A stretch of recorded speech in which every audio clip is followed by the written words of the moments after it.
Сәлем, менің есімім Нұрбек, және мен сендерге өзімнің оқиғамды айтып берейін. Мен әкемнің арманын бұздым, және өзімнің арманым бойынша жүргіздіріп қойдым. Менің әкем әскерші болып келеді. Біз неше түрлі қалаларға барып тұрамыз. Өйткені әкемнің жұмысы бойынша маған достар табу өте қиын болды. Біз әр ай сайын көшіп тұрамыз. Менің қарындасым және інім бар, ал ата-аналарым болса өте қатал, әсіресе әкем. Әкем бізге нағыз жігіт болу керек дейді, бірақ біз қарындасымызға қатты күлетінбіз. Әкем өзінің әскери заңдарын да ойлап тапқан. Бізге әкем болса көптеген жаттығуларды орындатып қояды. Егер де біз жаман баға алсақ, әкеміз бізге уборкаларды жасатып қоятын. Менің әкемді жаман деп ойлап қалмаңыздар. Ол өте жақсы, мейірімді, күшті болып келеді.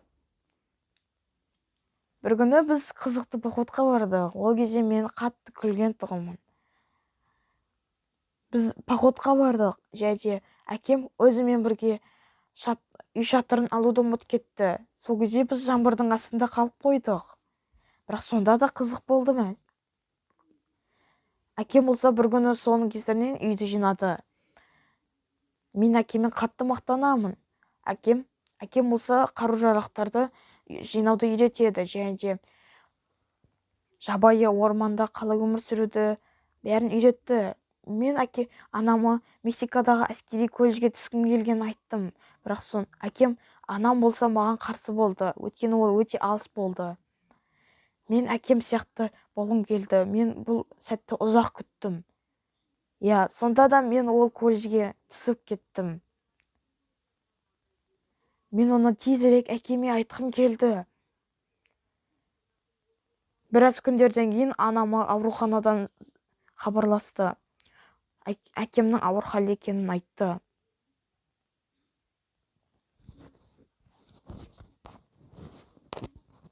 Мен сол кезде ойладым, әскерден көбісі өліп қалады, және бір тәте өзінің жігітін, күйеуін жоғалтып алды емес пе?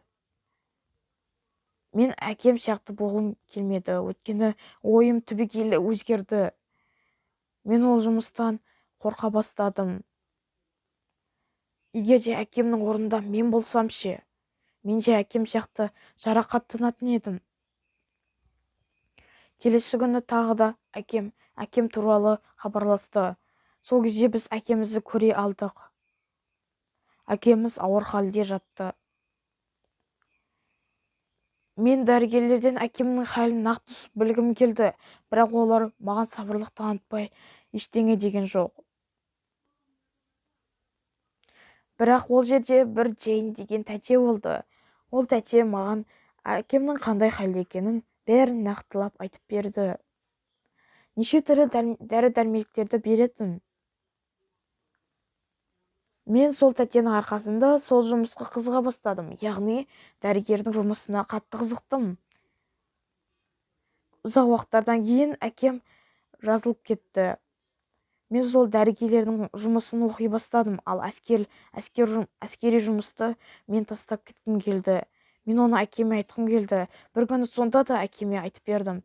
Әке, тыңдаңыз, мен әскери жұмысқа барғым келмейді. Мүмкін мен оқтан жарақаттансам ше, мен дәрігерді таңдағым келеді деп айтқанда, әкем мені сөзімді бөліп жіберді де, сен дәрігер болмайсың, өйткені сен әскери колледжге түсіп қойдың.